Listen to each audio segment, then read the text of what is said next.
الحمد لله رب العالمين، وأشهد أن لا إله إلا الله وحده لا شريك له، وأشهد أن محمدا عبده ورسوله صلى الله وسلم عليه وعلى آله وأصحابه أجمعين.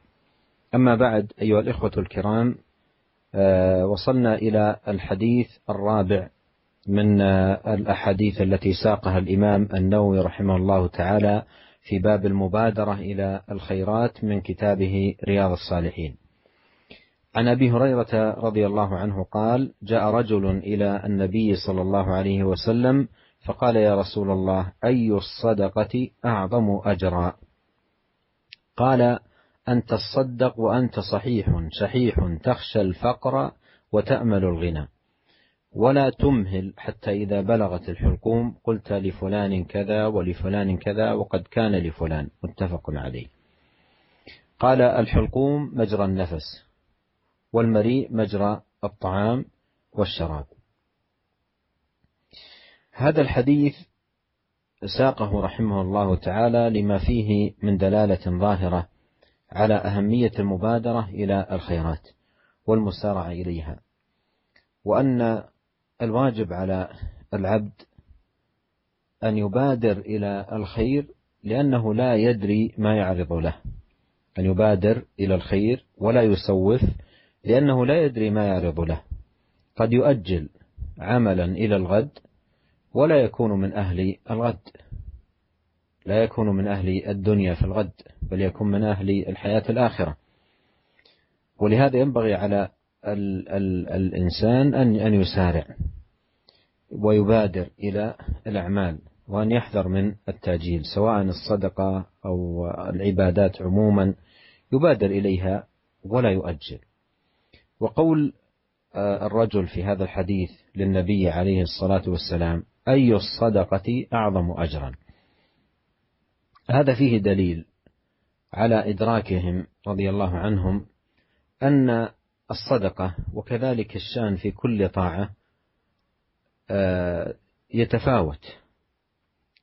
يتفاوت الأجر ويتفاوت الثواب بحسب أمور تتعلق بذلك العمل وتحتف به.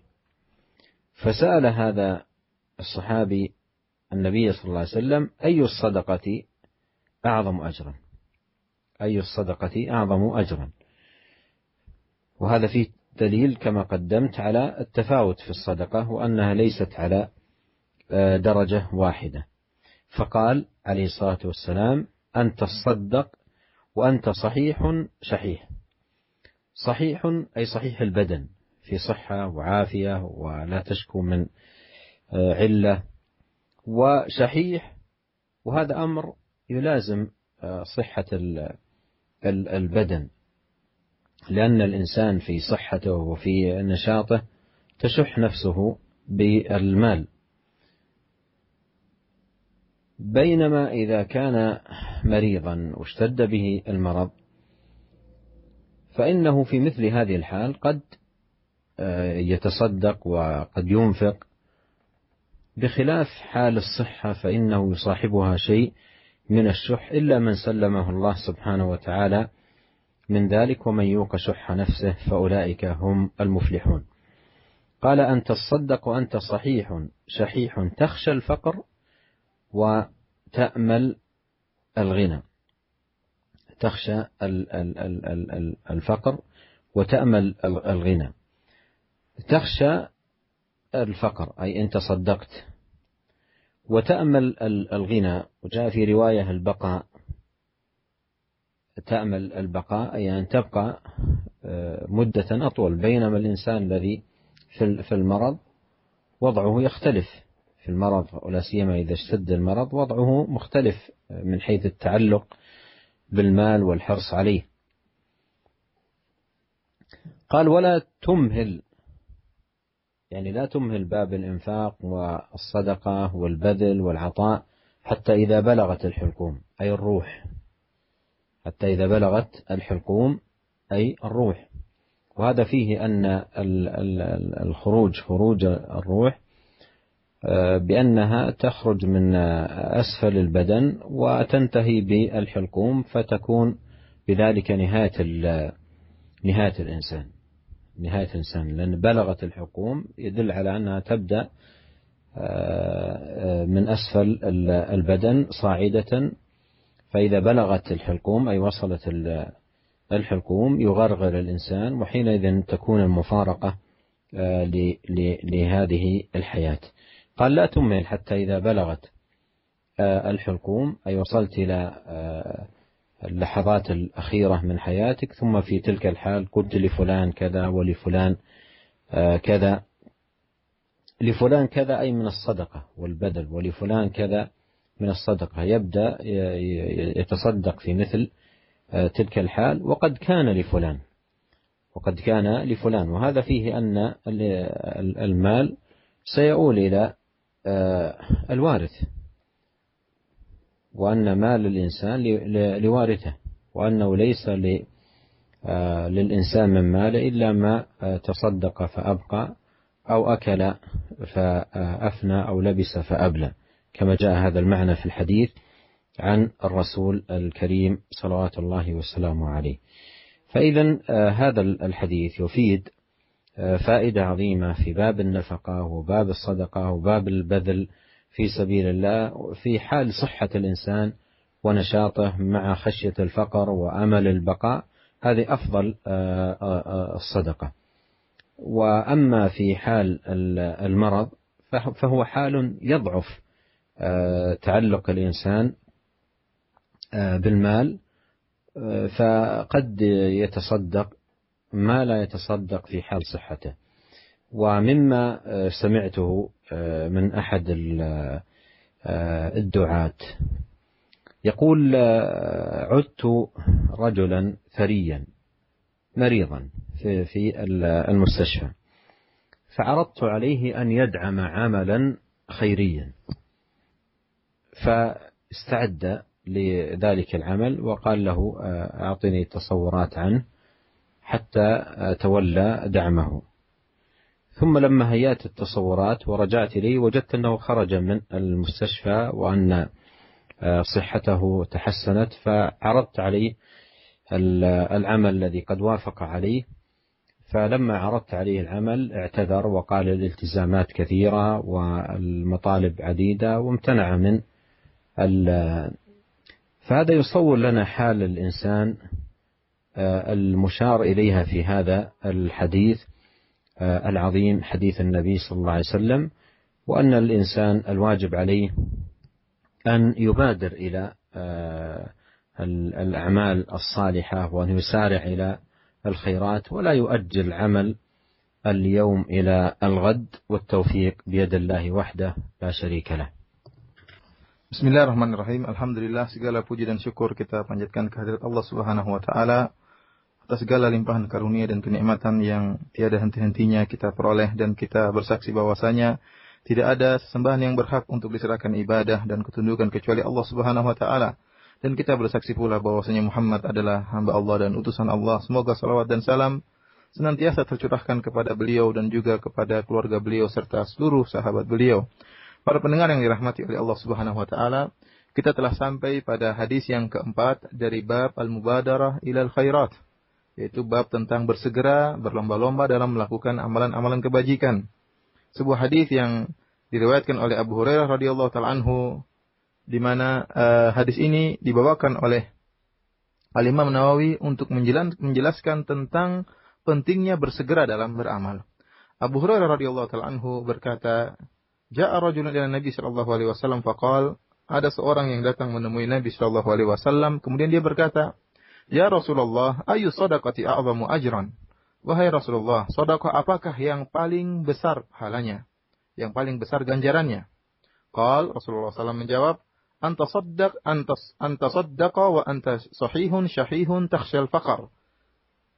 Yaitu engkau bersedekah dalam keadaan engkau sehat, dalam keadaan engkau pelit dengan hartamu, dan engkau takut miskin, wa ta'malul ghina, dan engkau berharap untuk kaya. Wala tumhil hatta idza balagatil hulqum, dan janganlah engkau menunda sedekahmu hingga sampai ruh telah sampai di kerongkonganmu. Kemudian engkau berkata, li fulan kadza wa li fulan kadza, faqad kana li fulan. Kemudian engkau berkata untuk si fulan hartanya sekian, untuk si fulan sedekah sekian, ya, untuk si fulan sekian ya. Hadis ini hadis yang diriwayatkan oleh Imam Bukhari dan Al-Imam Muslim. Para pendengar yang dirahmati oleh Allah Subhanahu wa taala, hadis ini dibawakan oleh Al-Imam Nawawi rahimahullah, ya, karena dalam hadis ini jelas menjelaskan akan pentingnya bersegera dalam melakukan amalan-amalan kebajikan, dan yang wajib bagi seorang hamba untuk bersegera bahkan berlomba-lomba untuk melakukan amalan-amalan kebaikan dan tidak menunda-nunda. Tidak mengatakan nanti saja, besok saja baru saya kerjakan. Karena seorang hamba tidak tahu apa yang akan datang, ya. Halangan-halangan apa yang akan menimpanya, dia tidak tahu. Bisa jadi dia mengatakan besok baru saya kerjakan, ternyata besok dia sudah tidak ada, ya. Dia tidak lagi hidup di atas muka bumi ini. Dia telah berpindah ke alam yang lain, ke alam akhirat. Dia mengatakan besok saja baru saya kerjakan, ternyata hari ini meninggal, besok sudah tidak ada lagi di atas muka bumi ini dan tidak bisa lagi beramal saleh. Oleh karenanya, seorang hamba hendaknya berhati-hati jangan sampai menunda-nunda amalan saleh. Baik sedekah maupun ibadah-ibadah yang lainnya maupun amalan-amalan kebajikan yang lainnya. Sahabat tatkala datang menemui Nabi sallallahu alaihi wasallam bertanya, "Wahai Rasulullah, sedekah manakah yang paling besar ganjarannya?" Ini menunjukkan bahwasanya para sahabat paham, ya, bahwasanya sedekah demikian juga amalan-amalan ketaatan itu bertingkat-tingkat, bukan satu tingkatan. Bertingkat-tingkat berdasarkan perkara-perkara yang berkaitan dengan amalan tersebut. Ya, berkaitan dengan amalan tersebut. Sedekah, ya meskipun yang dikeluarkan sama jumlahnya, ya sama jumlahnya, sama-sama 1 juta misalnya sedekahnya, akan tapi dengan berubahnya kondisi, dengan berubahnya keadaan, terkadang nilainya berbeda. Tergantung perkara-perkara kondisi yang meliputi kondisi sedekah tersebut. Oleh karenanya Nabi SAW menjelaskan dalam hadis ini, kapan sedekah itu, ya, menjadi besar pahalanya di sisi Allah Subhanahu wa taala, bahkan sangat besar pahalanya di sisi Allah Subhanahu wa taala. Kata Nabi sallallahu alaihi wasallam, "Anta saddaqa wa anta sahihun syahihun takhshal faqr." Yaitu engkau bersedekah dan engkau dalam keadaan sehat, yaitu badanmu sehat, sehat wal afiat, tidak ada rasa sakit yang kau rasakan, ya. Karena orang dalam keadaan seperti ini, dalam keadaan sehat wal afiat, dia masih ingin hidup panjang dan ingin memerlukan banyak perkara, ingin beli barang-barang sehingga dia merasa pelit untuk mengeluarkan uangnya. Kemudian kata Nabi sallallahu alaihi wasallam, syahihun, yaitu engkau pelit, ya, karena orang yang, dan ini kondisi biasanya orang yang sehat seperti itu. Tatkala dia sehat, dia merasa segar bugar, ya, dia merasa masih banyak perlu yang mau dia kerjakan, dia butuh biaya untuk mengeluarkan, untuk memperoleh hal-hal yang dia butuhkan, untuk pekerjaan-pekerjaan akan dia lakukan. Sehingga dia pun menjadi pelit. Berbeda dengan seorang yang dalam keadaan sakit. Ya, kalau sudah sakit apalagi sebentar lagi sakitnya parah, sebentar lagi meninggal dunia, dia sudah tidak tertarik dengan harta. Karena kesempatan dia, menurut dia hidupnya sebentar lagi, buat apa dia tertarik dengan harta. Berbeda dengan orang yang dalam keadaan sehat. Kecuali orang yang dirahmati oleh Allah Subhanahu wa taala, meskipun dalam keadaan sehat, ya, tetap tidak pelit. Kata Allah Subhanahu wa taala, "Wa may yuqa syuhha nafsihi fa ulaika humul muflihun." Dan barang siapa yang terhindar atau dijaga oleh Allah Subhanahu wa taala dari sifat pelit, sifat kikir, fa ulaika humul muflihun, itulah mereka orang-orang yang beruntung. Kemudian kata Nabi sallallahu alaihi wasallam, "Wa takhshal faqr wa ta'malul ghina." Yaitu engkau dalam keadaan sehat, ada rasa pelit dalam hatimu, kemudian engkau takut miskin. Artinya apa? Jika kau bersedekah uangmu sedikit, kau khawatir miskin. Ini kondisi yang justru diharapkan untuk bersedekah. Seorang khawatir miskin karena pahalanya akan berlipat ganda dari Allah Subhanahu wa taala. Wa ta'malul ghina, dan engkau berharap kalau engkau tidak bersedekah engkau akan bisa kaya, ya. Kemudian apa? Dalam riwayat yang lain kata Syekh, bahwasanya dalam riwayat yang lain kata Nabi sallallahu alaihi wasallam, wa ta'malul baqa, dan engkau berharap untuk bisa panjang umur, ya, agar bisa lebih lama hidup di atas muka bumi ini. Kondisi seperti ini, seorang yang takut miskin, dalam keadaan pelit, dalam keadaan sehat walafiat, merasa akan hidup lama, ya. Inilah yang terkadang buat orang sulit untuk mengeluarkan sedekah. Justru pada saat kondisi seperti itu, barang siapa yang mengeluarkan sedekah, maka pahalanya akan diperbesar, diperlipat gandakan oleh Allah Subhanahu wa taala. Kemudian kata Nabi sallallahu alaihi wasallam, "Wala tumhil", ya. Jangan kau tunda-tunda. Artinya apa? Jangan kau tunda-tunda sedekahmu, infakmu, ya. Bersegeralah engkau melakukan kebajikan, pengorbananmu dalam menyumbang misalnya, jangan kau tunda-tunda. Hatta idza balagatil hulqum. Kau tunda-tunda sampai akhirnya tatkala ruh sudah sampai di kerongkonganmu. Baru engkau berkata untuk si fulan sekian, untuk si fulan harta sekian, ya. Baru kemudian mengatakan demikian. Ya. Ini dalil bahwasanya ruh itu kalau keluar dari arah bawah tubuh manusia, kemudian berjalan naik ke atas hingga ke kerongkongan manusia. Dan jika ruh sudah sampai di kerongkongan manusia, berarti itu adalah penghujung dari manusia tersebut. Itulah akhir dari riwayatnya. Tatkala ruhnya sudah sampai di kerongkongan, tatkala sudah masa ghargharah, ruhnya sudah sampai di kerongkongan, berarti pertanda dia akan segera berpisah dengan kehidupan dunia ini, berpindah kepada kehidupan akhirat. Kata Nabi SAW, jangan kau tunda sedekahmu sampai tatkala engkau sakit mau meninggal dunia, baru kau berkata untuk si fulan sekian, untuk si fulan sekian, untuk si fulan sekian. Oleh karenanya para pendengar yang dirahmati oleh Allah Subhanahu Wa Taala, sedekah hendaknya dikeluarkan dalam keadaan sehat walafiat dan tidak ditunda-tunda sampai dalam keadaan sakit baru mengeluarkan sedekah. Para pendengar yang dirahmati oleh Allah Subhanahu Wa Taala, hadis ini memberikan faedah yang sangat besar, ya, tentang pentingnya bersedekah dalam keadaan sehat dan dalam keadaan takut kemiskinan. Dan juga hadis ini, ya, menjelaskan tentang bagaimana kondisi manusia. Seorang manusia yang dalam keadaan sakit, ya, ketergantungan atau keterikatan hatinya, batinnya dengan harta melemah. Sehingga terkadang dia kalau dalam keadaan sakit, dia bersedekah dengan sedekah yang banyak yang tidak akan dia keluarkan tatkala dia dalam keadaan sehat. Oleh karenanya saya menceritakan, dia pernah mendengar sebuah cerita dari seorang dai, ya. Dia mengatakan dai tersebut, saya pernah mengunjungi seorang yang kaya raya di rumah sakit dalam keadaan sakit.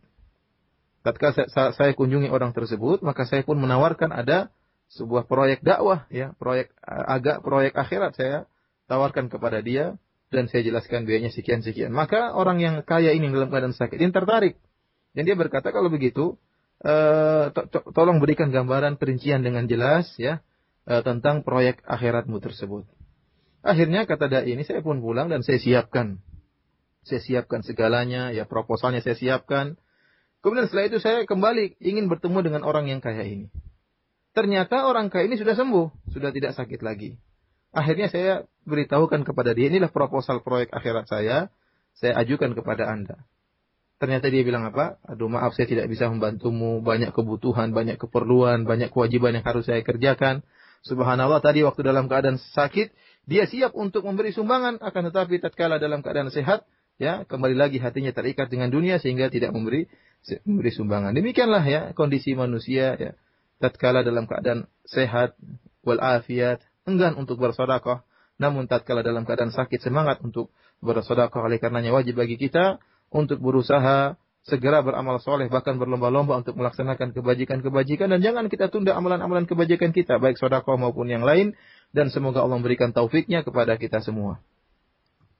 ثم أورد الإمام النووي رحمه الله تعالى حديث أنس رضي الله عنه أن رسول الله صلى الله عليه وسلم أخذ سيفا يوم أحد فقال من يأخذ مني هذا فبسطوا أيديهم كل إنسان منهم يقول أنا قال فمن يأخذه بحقه فأحجم القوم فقال أبو دجانة رضي الله عنه أنا آخذه بحقه فأخذه ففلق به هام المشركين رواه مسلم.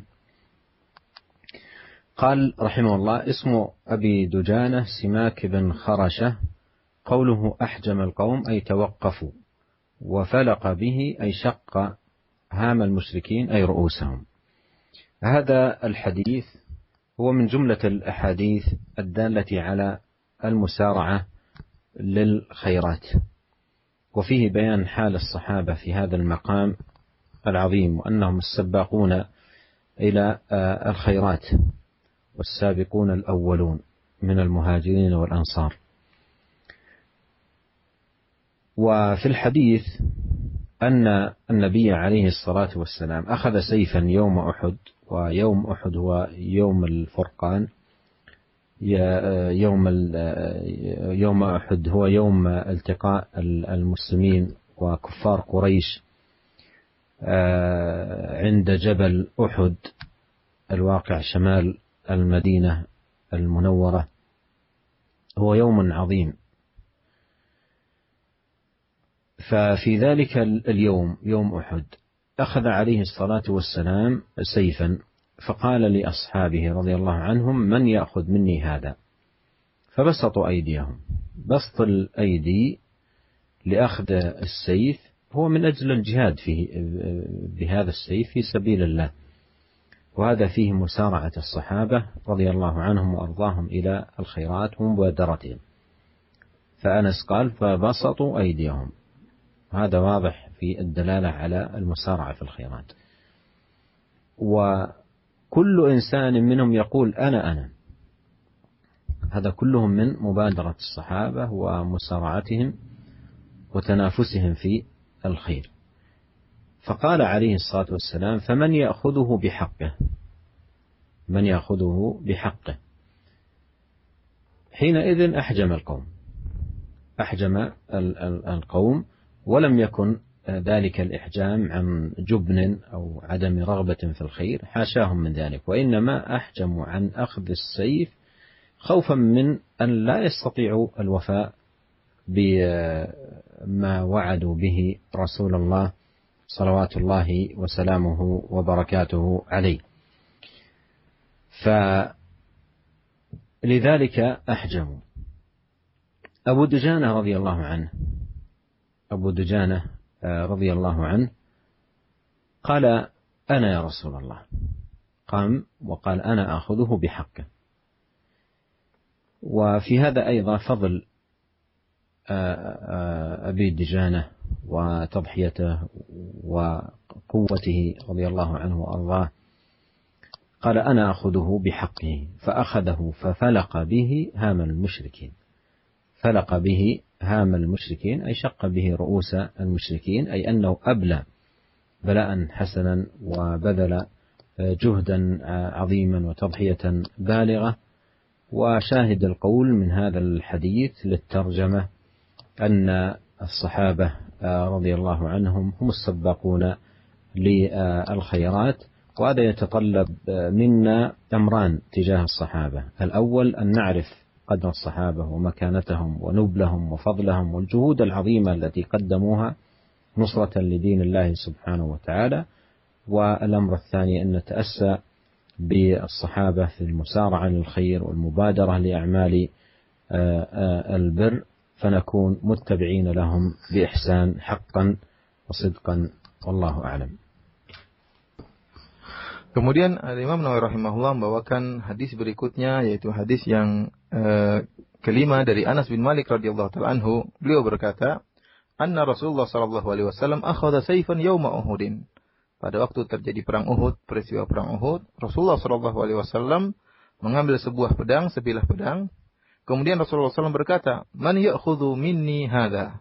Siapa yang mau mengambil pedangku ini, pedang dariku ini? Fabasatu aydiyahum kullu insanin minhum yaqul ana. Maka para sahabat segera menjulurkan tangan mereka, dan setiap mereka mengatakan, masing-masing mengatakan, "Saya Rasulullah, saya yang mengambil pedang tersebut." Nabi SAW berkata lagi, "Faman ya'khudhuhu bihaqqihi?"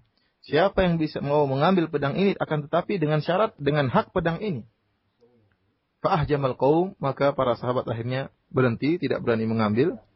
Faqala Abu Dujanah radhiyallahu ta'ala anhu, maka berkatalah Abu Dujanah radhiyallahu ta'ala anhu, "Ana akhudhuhu bihaqqihi." Saya Rasulullah, saya akan mengambil pedang tersebut dan saya akan berperang dengan hak pedang tersebut. Fa'akhadahu fafalaqa bihi hamal musyrikin. Maka Abu Dujanah pun mengambil pedang tersebut, kemudian dia pun memukul kepala-kepala kaum musyrikin, artinya dia berperang dengan sangat hebatnya. Hadis ini hadis yang sahih yang diriwayatkan oleh Al-Imam Muslim. Adapun nama Abu Dujanah yaitu Simak bin Kharashah. Simak bin Kharashah radhiyallahu taala anhu. Para pendengar yang dirahmati oleh Allah Subhanahu wa taala, hadis ini termasuk dari hadis-hadis yang menunjukkan akan pentingnya bersegera dan berlomba-lomba dalam melakukan kebaikan. Karena para sahabat dalam kondisi yang sangat agung ini, itu perang di medan jihad, ya. Mereka benar-benar berlomba-lomba di antara mereka, bersegera melakukan kebaikan. Allah mengatakan wasabiqunal awwaluna minal muhajirin wal ansar. Kata Allah Subhanahu wa taala, mereka lah para sahabat, orang-orang yang pertama kali, ya, masuk dalam Islam dari kalangan Muhajirin dan Ansar. Mereka yang pertama kali masuk Islam dan mereka juga yang paling semangat bersegera untuk melakukan amalan-amalan kebajikan. Sehingga tatkala terjadi peristiwa perang Uhud, hari di mana bertemunya dua pasukan perang, yang satu berperang di jalan Allah Subhanahu wa taala, yang satu berperang di jalan syaitan, ya, kaum musyrikin dan kaum muslimin bertempur di sebuah tempat di samping Jabal Uhud, yaitu di daerah utara kota Madinah. Peristiwa yang sangat bersejarah dan peristiwa yang sangat agung. Dan pada waktu terjadi perang Uhud tersebut, Nabi Shallallahu Alaihi Wasallam mengambil sebilah pedang yang menyemangati para sahabat. Kemudian Nabi Shallallahu Alaihi Wasallam berkata, "Man ya'khudhu minni hadza?" Siapa yang mengambil pedangku ini? Ya, siapa yang mengambil pedang ini dariku untuk berperang? Akhirnya para sahabat segera, fabasatu aydiyahum, mereka segera menjulurkan tangan-tangan mereka. Ya, karena mereka semangat untuk berjihad di jalan Allah Subhanahu wa taala menggunakan pedang yang ditawarkan oleh Nabi sallallahu alaihi wasallam. Ya, ini menunjukkan tentang bersegera mereka dan munafasah, dan mereka berlomba-lomba. Setiap orang mengatakan ana. Saya yang ambil. Ya, mereka ingin berjihad dengan menggunakan pedang yang ditawarkan oleh Nabi sallallahu alaihi wasallam, ya. Akan tapi Nabi sallallahu alaihi wasallam berkata lagi, "Faman ya'khudhuhu bihaqqihi?" Siapa yang mengambil pedang ini dengan haknya? Tatkala itu para sahabat pun berhenti, tidak berani menjulurkan tangannya. Karena Nabi memberi syarat. Mengambil pedang ini boleh berperang dengan pedang ini, akan tapi harus berperang dengan hebat. Karena hak pedang ini adalah berperang dengan hebat. Maka para sahabat pun berhenti. Bukan karena mereka takut. Bukan karena mereka takut berperang. Karena mereka memang ingin mati dalam medan pertempuran. Akan tetapi karena mereka takut tidak bisa memenuhi persyaratan yang diberikan oleh Nabi SAW. Oleh karenanya mereka menahan diri untuk mengambil pedang tersebut. Maka datanglah Abu Dujanah radhiyallahu ta'ala anhu, Simak bin Kharsyah. Kata Abu Dujanah radhiyallahu ta'ala anhu, "Ana akhudhuhu bihaqqihi." Wahai Rasulullah, saya yang akan mengambil pedang itu dengan haknya. Ya. Maka Rasulullah SAW memberikan pedang tersebut kepada Abu Dujanah. Kemudian Abu Dujanah radhiyallahu ta'ala anhu pun berperang dengan begitu hebatnya. Fa'akhadhahu fafalaqa bihi hamal musyrikin. Maka dia pun mengambil pedang tersebut, kemudian dia potong kepala-kepala kaum musyrikin, yang menunjukkan dia hebat dalam pertempurannya. Ya, hebat dalam pertempuran melawan kaum musyrikin. Dan ini menunjukkan akan fadl, keutamaan Abu Dujanah radhiyallahu ta'ala anhu, dan bagaimana hebatnya beliau radhiyallahu ta'ala anhu dalam berperang. Yang jadi inti dalam hadis ini yaitu tentang sifat para sahabat. Yang mereka adalah sabbaqun, mereka adalah orang-orang yang bersegera melakukan kebaikan. Tatkala Nabi SAW menawarkan pedang untuk berjihad, maka mereka semua mengatakan, saya Rasulullah yang akan berperang dengan pedang tersebut. Dan ini, dari sini kita mengetahui tentang keutamaan para sahabat. Tentang manzilahnya para sahabat. Dan bagaimana pengorbanan yang mereka telah keluarkan, ya, pengorbanan yang begitu luar biasa. Mereka berkorban dengan jiwa dan harta mereka untuk Islam dan kaum muslimin. Kita harus mengenal kedudukan mereka. Yang kedua, ya, setelah kita mengenal kedudukan para sahabat, maka hendaknya kita mengikuti mereka, kita bertaasi, meneladani, menjadikan mereka sebagai uswah, terutama dalam bersegera dalam kebaikan.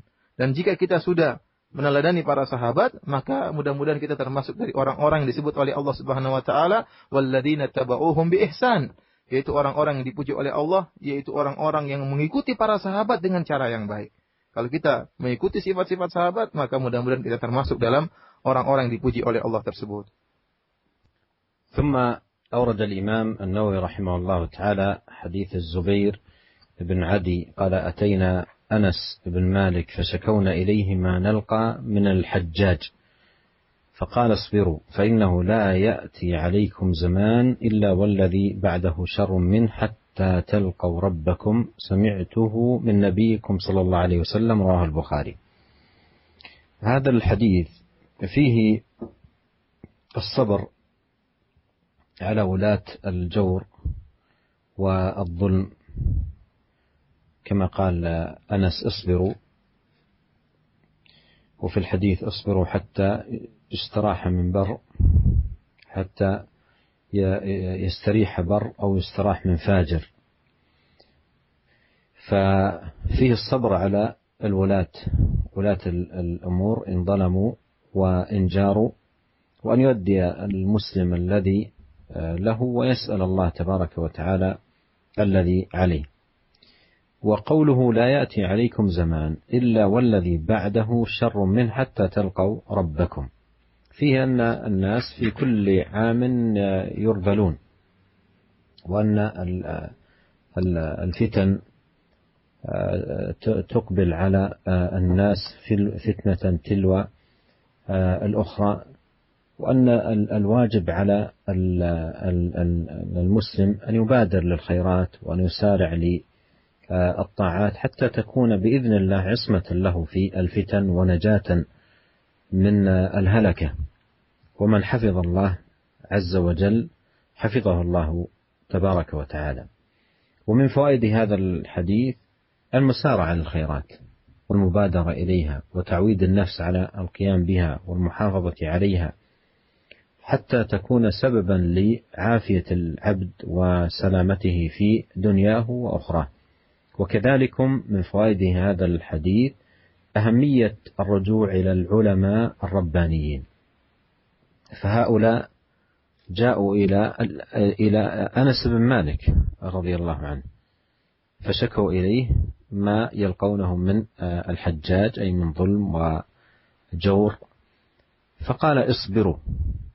فالرد في الشدائد والنوازل إنما يكون للعلماء الراسخين المتمكنين الذين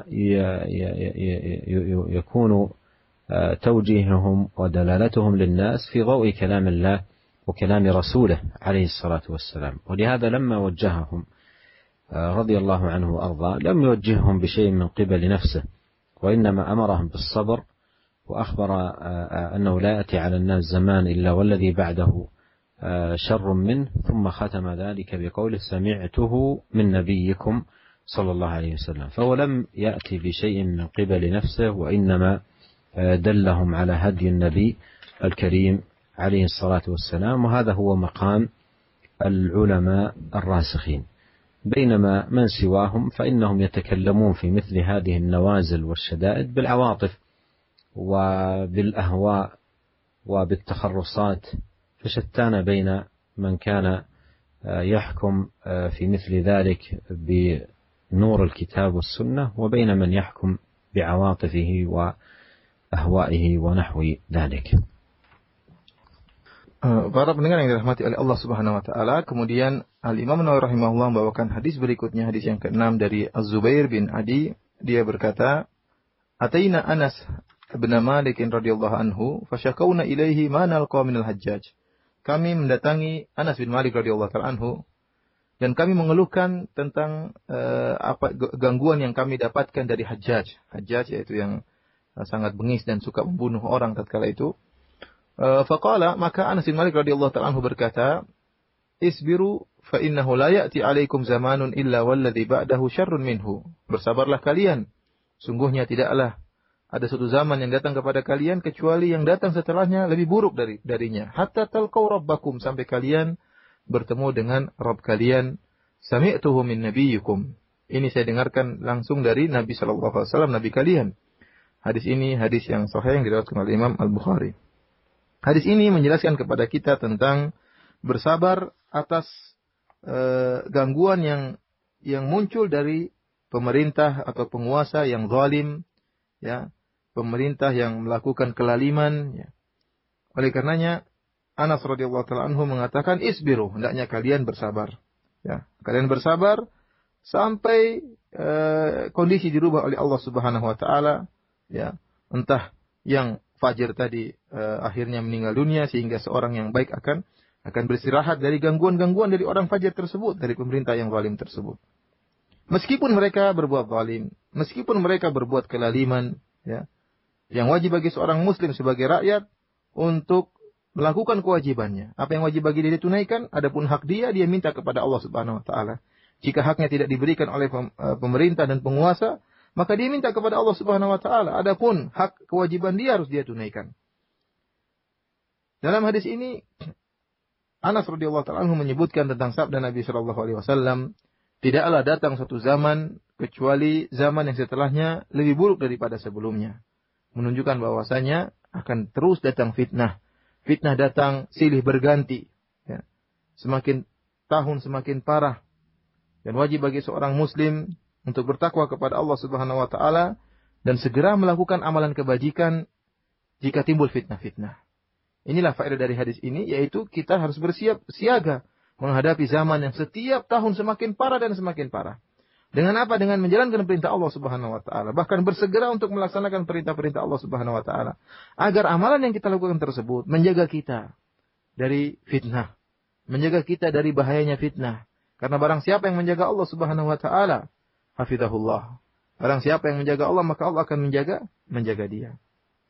Para pendengar yang dirahmati oleh Allah Subhanahu wa taala, oleh karenanya hadis ini mengisyaratkan tentang pentingnya bersegera dalam beramal soleh, terutama di masa-masa fitnah. Karena dengan bersegera melaksanakan amalan-amalan soleh tersebut, ya, seorang akan tersibukkan dengan amalan soleh dan terhindar diri dari fitnah. Bahkan Allah Subhanahu wa taala akan menjaga dirinya dari bahaya-bahaya fitnah tersebut. Kemudian hadis ini juga memberikan faedah tentang pentingnya kembali kepada para ulama. Lihatlah mereka dalam hadis ini, tatkala mereka mendapati gangguan dari pemerintah yang zalim, Hajjaj bin Yusuf, ya, yang terkenal sangat bengis. Mereka kembali ke Anas bin Malik radhiyallahu ta'ala anhu. Para ulama yang rabbaniyin. Dan mereka minta nasihat kepada Anas bin Malik radhiyallahu ta'ala anhu. Kemudian Anas bin Malik menasihati mereka dengan berkata, "Isbiru, bersabarlah kalian." Oleh karenanya dalam kondisi-kondisi yang genting, dalam timbulnya fitnah-fitnah, maka kita hendaknya bertanya kepada para ulama yang ilmu mereka rasikh, ilmu mereka kokoh. Karena mereka, perkataan para ulama adalah perkataan, nasihat mereka dibangun di atas cahaya Al-Quran dan Sunnah Nabi SAW. Oleh karenanya dalam hadis ini Anas bin Malik radhiyallahu ta'ala anhu tidak menasihati mereka dengan hawa nafsunya, tidak menasihati mereka dengan perasaan, akan tapi dia menasihati dengan Sunnah Nabi SAW. Dia mengatakan, la ya'ti isbiru, la ya'ti alaikum zamanun illa walladhi ba'dahu syarrun minhu. Dia mengatakan, bersabarlah kalian, karena sungguhnya tidak datang suatu zaman kepada kalian kecuali setelahnya lebih baik daripada zaman tersebut, hatta talqaw rabbakum, sampai kalian bertemu dengan Rabb kalian. Kemudian kata Anas bin Malik radhiyallahu ta'ala anhu, sami'tuhu min nabiyyukum, aku telah mendengar nasihat ini dari nabi kalian, Muhammad sallallahu alaihi wasallam. Hal ini tentunya berbeda dengan sebagian orang yang memiliki semangat, akan tapi berfatwa secara ngawur dalam kondisi-kondisi yang genting yang dialami oleh kaum muslimin. Ada yang berfatwa dengan perasaannya, ada yang berfatwa dengan hawa nafsunya, ada yang berfatwa dengan perkiraan-perkiraan, ya, dengan ramalan-ramalan dan yang lainnya. Tentunya berbeda antara dua kondisi. Kondisi para ulama yang mereka berfatwa dengan cahaya hadis dan sunnah Nabi SAW, berbeda dengan mereka yang berfatwa hanya dengan perasaan dan hawa nafsu mereka. ثم أورد الإمام النووي رحمه الله حديث أبي هريرة رضي الله عنه أن رسول الله صلى الله عليه وسلم قال بادروا بالأعمال 7 هل تنتظرون إلا فقرا منسيا أو غنى مطغيا أو مرضا مفسدا أو هرما مفندا أو موتا مجهزا أو الدجال فشر غائب ينتظر أو الساعة فالساعة أدهى وأمر. رواه الترمذي وقال حديث حسن. ولبعض أهل العلم كلام في هذا الحديث من حيث الإسناد. والحديث نص في المبادرة بالأعمال والمسارعة إليها، لأن الإنسان لا يدري ما يعرض له من شواغل وصوارف، فقد يشغل بالفقر، قد يكون غنيا ثم يفتقر فينشغل بفقره فينسى العمل وينسى الطاعة والعبادة، وقد يكون يصاب بغنى يطغيه، كلا إن الإنسان ليطغى أن رآه استغنى، فقد يصاب بغنى يطغى بسببه، أو يصاب بمرض يفسد عليه عمله وجده ونشاطه، أو يصاب بهرم مفند يوقع الإنسان في الفند، وهو الكلام الذي المنحرف والكلام غير الصحيح، أو موتا مجهزا يجهز عليه فيأتيه موت عاجل وموت سريع فيفارق هذه الحياة، أو الدجال وهو شر غائب ينتظر ففتنته أعظم الفتن، أو قيام الساعة والساعة أدهى وأمر. إذن هذه عوارض 7 ذكرها النبي عليه الصلاة والسلام، تذكرها يتطلب من العبد أن يبادر للخيرات وأن يسارع للخيرات، لأنه لا يدري ما يعرض له. والنبي صلى الله عليه وسلم ذكر في هذا الحديث 7 عوارض للإنسان تقطعه عن العمل والطاعة والعبادة، فينبغي على العبد أن يكون مبادرا ومسارعا للخيرات. Kemudian Al-Imam Nawawi rahimahullah membawakan hadis berikutnya dari Abu Hurairah radhiyallahu taala anhu, di mana Rasulullah sallallahu alaihi wasallam bersabda, "Badiru bil a'mali sab'an." Hendaknya kalian bersegera melaksanakan amalan-amalan soleh sebelum datang 7 perkara. Hal tantaziruna illa faqran munsiyan? Apakah kalian menanti datangnya kemiskinan yang melupakan kalian, ghinan mutghiyan, atau kekayaan yang akhirnya melupakan kalian, ya, membuat kalian buta mata, au maradan mufsidan, atau penyakit yang bisa merusak tubuh kalian, au haraman mufnidan, atau tua yang akhirnya membuat kalian pikun, berbicara tidak teratur dan sembarangan, au mautan mujhizan, atau kematian yang datang dengan segera, au dajjal fasyarru ghaibin yuntazar, atau kalian menunggu datangnya dajjal dan dia merupakan keburukan yang sangat buruk yang akan datang, awis sa'ata fasa'atu adha wa amar, atau kalian menunggu datangnya hari kiamat dan hari kiamat lebih bahaya dan lebih memilukannya. Hadis ini hadis yang diriwayatkan oleh Imam Tirmidzi dan dia berkata hadisun hasan. Syekh menjelaskan bahwasanya hadis ini sebagian ulama membicarakan tentang hadis ini dari sisi sanadnya, ya. Mungkin melemahkan hadis ini dari sisi sanadnya. Kan tapi hadis ini nasnya menjelaskan tentang pentingnya bersegera dalam beramal. Karena seorang hamba tidak mengetahui apa yang akan datang menimpanya. Karena banyak perkara-perkara yang menyibukkan dia atau merubah kondisinya. Banyak perkara-perkara yang akan datang kemudian menghalangi dia dari beramal soleh. Oleh karenanya Rasulullah SAW menyebutkan perkara-perkara di antara perkara-perkara yang bisa memalingkan seorang hamba dari beramal soleh, atau perkara-perkara yang bisa memalingkan dan menyibukkan hamba sehingga tidak sempat untuk bisa melaksanakan amalan soleh. Di antaranya Rasulullah SAW menyebutkan tentang kemiskinan. Kemiskinan ini juga merupakan perkara yang menghambat orang untuk melaksanakan amalan soleh. Bisa jadi seorang hamba karena miskinnya dia sibuk mencari harta. Sibuk mencari harta sehingga lupa untuk beramal soleh. Lupa untuk melaksanakan ketaatan. Tadinya dia dalam keadaan kaya, mudah untuk beramal soleh, mudah untuk bersedekah, mudah untuk melakukan ibadah. Tiba-tiba ditimpa dengan kemiskinan, menyibukkan dia untuk mengumpulkan harta. Atau dia disibukkan dengan kekayaan. Tadinya dia dalam keadaan miskin, mudah untuk beribadah, ingat selalu kepada Allah Subhanahu wa taala. Tatkala dia diberikan kekayaan oleh Allah Subhanahu wa taala, kemudian dia menjadi lupa. Lupa, matanya tertutup, buta dengan melihat kekayaan yang begitu banyak. Melewati batas. Kata Allah Subhanahu wa taala, "Kalla innal insana la yatgha ar-ra'ahu istaghna." Sungguh manusia itu akan berbuat tughyan, bersikap berlebih-lebihan. Kapan? Ar-ra'ahu istaghna, tatkala dia melihat dirinya sudah kaya. Nah, inilah bisa jadi sebagaimana kemiskinan bisa melupakan seorang, kekayaan juga bisa menutup mata seseorang.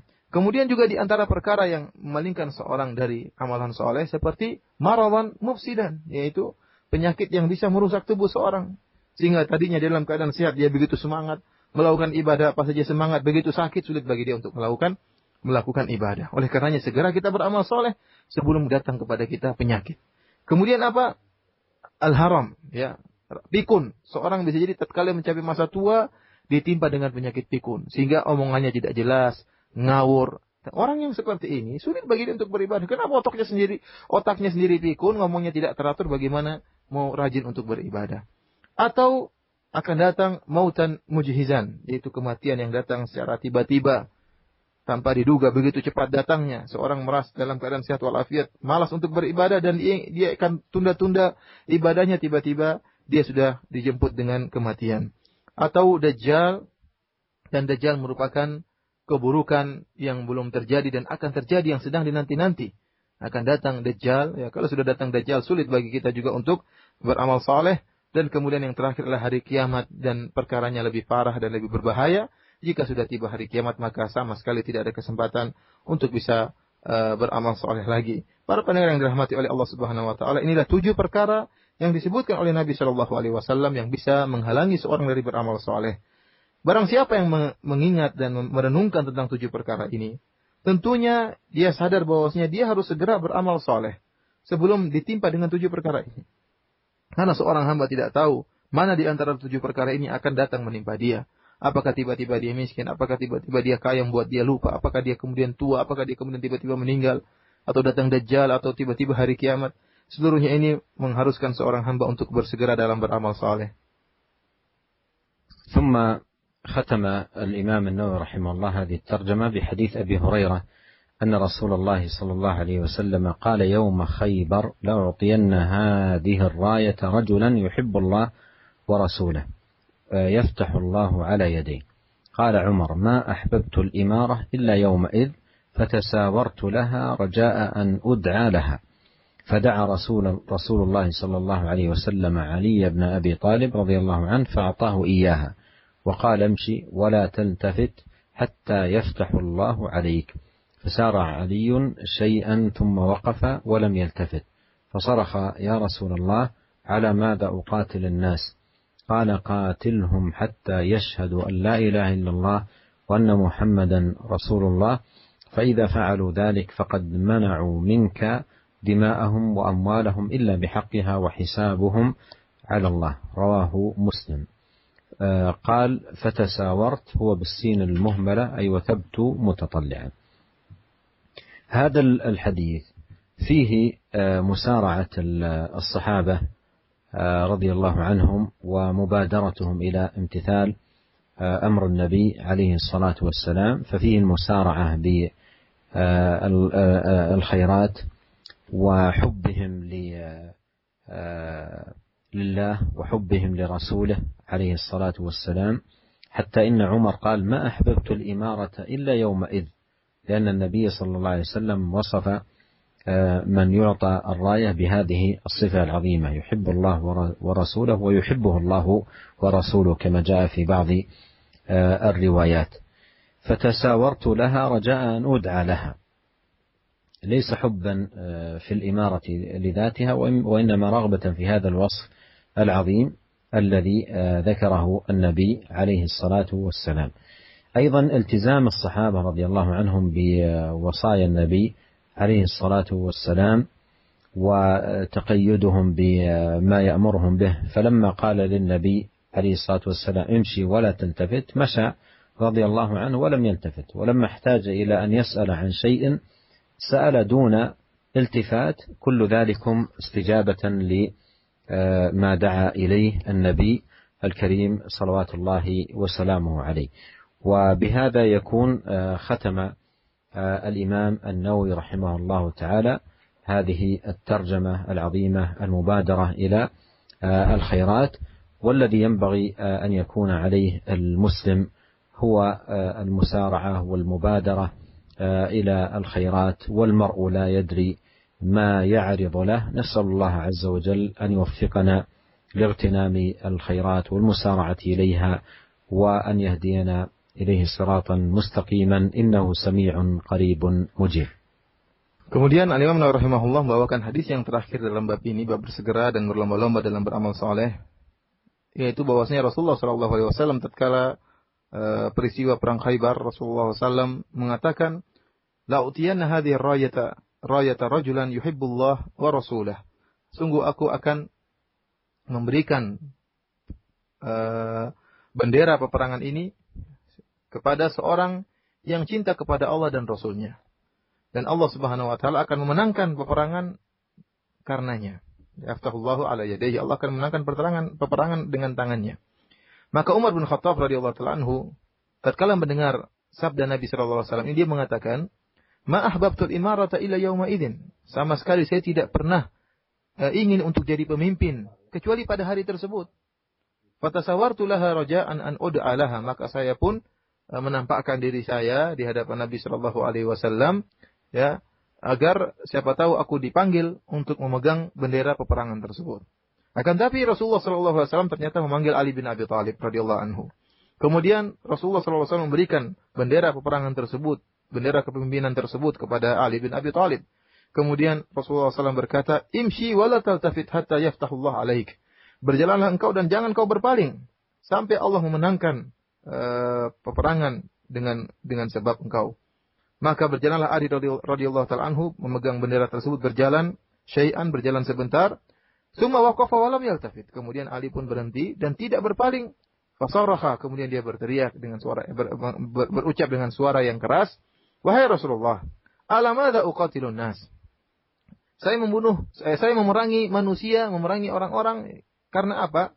Kata Nabi sallallahu alaihi wasallam, "Qatilhum hatta yashhadu an la ilaha illallah." Perangilah mereka sampai mereka bersaksi bahwasanya tidak ada sesembahan yang berhak disembah kecuali Allah Subhanahu wa taala, wa anna Muhammadan Rasulullah, dan bahwasanya Muhammadlah Rasulullah. Fa idza fa'alu dzalika faqad mana'u minka dima'ahum wa amwalahum illa bihaqqiha wa hisabuhum 'ala Allah. Dan jika mereka telah melakukannya, maka terjagalah darah-darah mereka dan harta-harta mereka kecuali karena ada haknya, dan hisab mereka kembali kepada Allah Subhanahu wa taala. Hadis ini hadis yang diriwayatkan oleh Al-Imam Muslim dalam sahihnya. Dan hadis ini menjelaskan tentang bagaimana bersegeranya para sahabat dalam melaksanakan kebajikan, dalam melakukan amalan-amalan kebajikan. Tatkala Rasulullah sallallahu alaihi wasallam menyatakan dan menawarkan bahwasanya dia akan memberikan bendera ini kepada seorang yang cinta kepada Allah dan cinta kepada Rasulnya. Bahkan dalam riwayat yang lain disebutkan bahwasanya yuhibbuhullah wa rasuluh. Allah dan Rasulnya juga cinta kepada dia. Dia cinta kepada Allah dan Rasulnya, dan Allah dan Rasulnya juga cinta kepada dia. Tatkala mendengar sifat ini, maka Umar bin Khattab radhiyallahu ta'ala anhu ingin memegang bendera kepemimpinan tersebut. Padahal Umar bin Khattab mengatakan, saya tidak pernah suka untuk jadi pemimpin, kecuali pada hari tersebut. Kenapa? Bukan karena ingin jadi pemimpin seorang yang dibanggakan atau dihormati, enggak. Tetapi karena ada sifat yang Rasulullah sebutkan, yaitu bahwasanya orang tersebut yang akan diberikan bendera tersebut, rajulan yuhibbullaha wa rasulah, orang yang mencintai Allah dan mencintai Rasulnya. Dalam riwayat yang lain, wa yuhibbuhullahu wa rasuluh, dan dia juga dicintai oleh Allah dan dicintai oleh Rasulnya. Maka Umar pun ingin mendapatkan sifat tersebut. Ya, ternyata Nabi Shallallahu Alaihi Wasallam memberikan bendera peperangan tersebut kepada Ali bin Abi Thalib radhiyallahu taala anhu. Kemudian Ali pun berjalan menjalankan perintah Nabi Shallallahu Alaihi Wasallam. Kata Nabi Shallallahu Alaihi Wasallam, "Imshi walal taltafit." Jalanlah engkau wahai Ali dan jangan engkau berpaling. Dan benar-benar Ali bin Abi Thalib menjalankan perintah Nabi Shallallahu Alaihi Wasallam. Syarat yang ditetapkan oleh Nabi, jalan dan jangan berpaling, itu dijalankan oleh Ali bin Abi Thalib. Ini menunjukkan bagaimana semangat para sahabat melaksanakan perintah Nabi Shallallahu Alaihi Wasallam dengan persyaratan yang diberikan oleh Nabi Shallallahu Alaihi Wasallam. Tatkala Ali bin Abi Thalib berjalan sebentar, dan dia ada suatu pertanyaan yang ingin dia tanyakan kepada Nabi, dia tidak memalingkan wajahnya ke belakang. Karena dia telah menjalankan perintah Nabi, jalan jangan berpaling. Sehingga dia bertanya sambil wajahnya ke arah depan, sehingga dia harus mengangkat suaranya, "Wahai Rasulullah, saya berperang karena apa?" Dia tidak bermalingkan wajahnya menghadap Nabi, karena Nabi telah perintahkan dia untuk berjalan tanpa berpaling. Yang ini menunjukkan bahwasanya para sahabat tatkala menjalankan perintah Nabi Shallallahu Alaihi Wasallam, mereka benar-benar menjalankan sesuai apa yang diperintahkan oleh Nabi Shallallahu Alaihi Wasallam. Para pendengar yang dirahmati oleh Allah Subhanahu Wa Taala, inilah bab hadis yang terakhir yang dibawakan oleh Imam Nawawi rahimahullah dalam bab al-mubadarah, bersegera dalam beramal saleh. Yang wajib bagi kita, bagi seorang muslim, untuk bersegera melaksanakan amalan soleh, bahkan berlomba-lomba untuk melaksanakan amalan soleh, karena kita tidak tahu apa yang akan menghadang di hadapan kita dari hal-hal yang menyibukkan, ya, atau kematian yang datang dengan segera, kita tidak tahu. Oleh karenanya, mumpung Allah Subhanahu Wa Taala memberikan kita kesempatan untuk beramal soleh, maka hendaknya kita bersegera dan berlomba-lomba untuk melaksanakannya. Demikianlah para pendengar yang dirahmati oleh Allah Subhanahu Wa Taala. Selanjutnya saya kembalikan kepada akhi Fawaz hafizahullah ta'ala. Jazakallahu khairan kepada Syekh yang telah menyampaikan dars yang penuh manfaat di sore ini, juga untuk Ustaz Firanda yang menerjemahkan dars kita di sore ini. Dan selanjutnya Khotul Islam, ada tersisa waktu bagi kita untuk 6 menit ke depan untuk bersoal jawab, dan kami akan hanya mengangkat pertanyaan yang sudah Anda kirimkan via pesan singkat saja. Dari Abu Jundi di Tegal dan Ummu Aisyah yang menyampaikan pertanyaan yang sama. Ya Syekh, barakallahu fikum, setelah tadi mendengarkan muhadarah yang Syekh sampaikan tentang begitu besarnya manfaat sedekah dan dianjurkannya bagi kita untuk bersegera dalam bersedekah. Yang saya tanyakan ya Syekh, saya mempunyai tanggungan hutang keluarga yang harus saya bantu untuk melunasinya. Dan dari sisi yang lain, banyak juga orang meminta untuk dibantu dan saya diminta untuk mengeluarkannya dari kesulitan mereka. Manakah yang lebih utama ya Syekh? Apakah membantu keluarga untuk melunasi hutang atau bersedekah kepada orang lain yang bukan keluarga kita? Terima kasih atas jawaban Syekh. مساعدة الأقرباء يجمع فيها بين الصدقة والصلة، فهي صدقة تكتب في عداد الصدقات، وأيضا تكتب صلة للأرحام بمعاونتهم ومساعدتهم ومد يد العون لهم. والفقراء المحتاجين أيضا لهم حقهم المعلوم الواجب في المال، وهم الذين قدموا في الصدقة الواجبة على غيرهم. والذي عليه في هذا المقام أن يسدد ويقارب، يعطي أقاربه ويعطي أيضا من اشتدت حاجته، وهو مأجور على هذا وهذا. Saya menjelaskan bahwasanya membantu keluarga atau kerabat ya dengan memberi sedekah kepada mereka untuk melunasi hutang-hutang mereka, maka terkumpul pada amalan tersebut dua kebaikan. Pertama, kebaikan sedekah, yang kedua kebaikan silaturahmi ya. Seorang yang membantu keluarganya atau membantu kerabatnya, maka dia akan peroleh dua kebaikan, kebaikan sedekah dan kebaikan silaturahmi.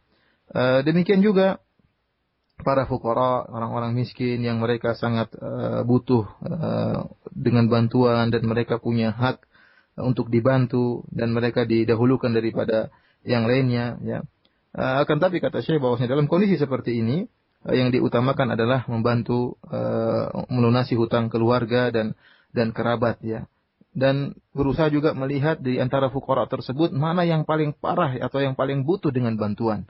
Maka dia bantu kedua-duanya dan melihat fuqara yang paling butuh dengan bantuan, maka niscaya dia akan mendapatkan pahala baik buat keluarganya maupun kepada fakir yang paling butuh bantuannya.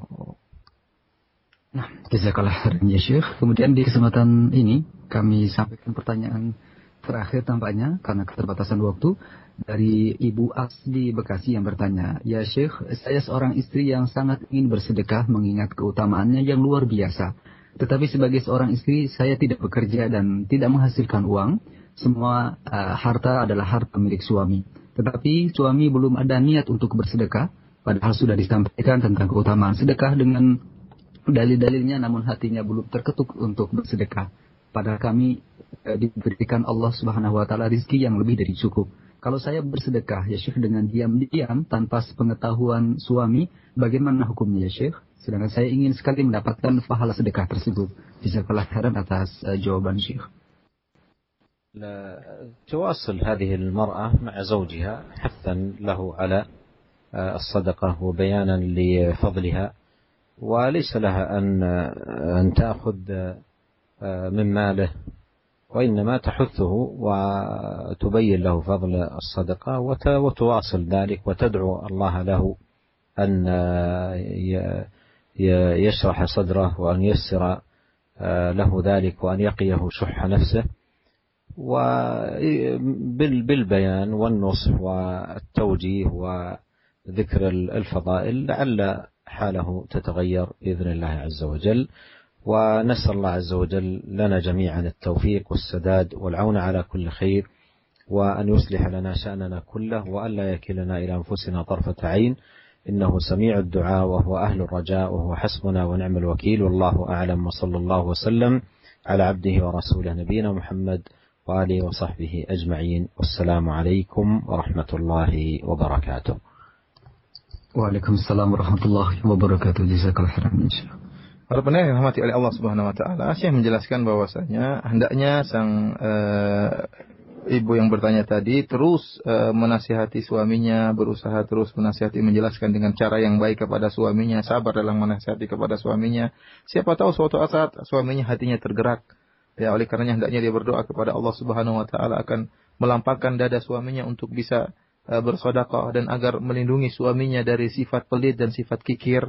Ya, dengan cara yang berkesinambungan seperti ini disertai dengan doa, dengan cara yang lembut ya, dengan menjelaskan dalil, mengajak dia untuk berpikir, maka mudah-mudahan Allah Subhanahu wa taala dalam waktu dekat akan merubah hati suaminya. Dan saya mengingatkan tidak boleh bagi sang istri untuk mengambil harta suaminya secara diam-diam kemudian untuk bersedekah, karena itu adalah harta suaminya. Demikian saja para pendengar yang dirahmati oleh Allah Subhanahu wa taala kajian kita pada kesempatan kali ini. Semoga Allah Subhanahu wa taala mudahkan kita untuk mengamalkan apa yang telah kita ilmui. Wabillahi taufiq wal hidayah. Assalamualaikum warahmatullahi wabarakatuh.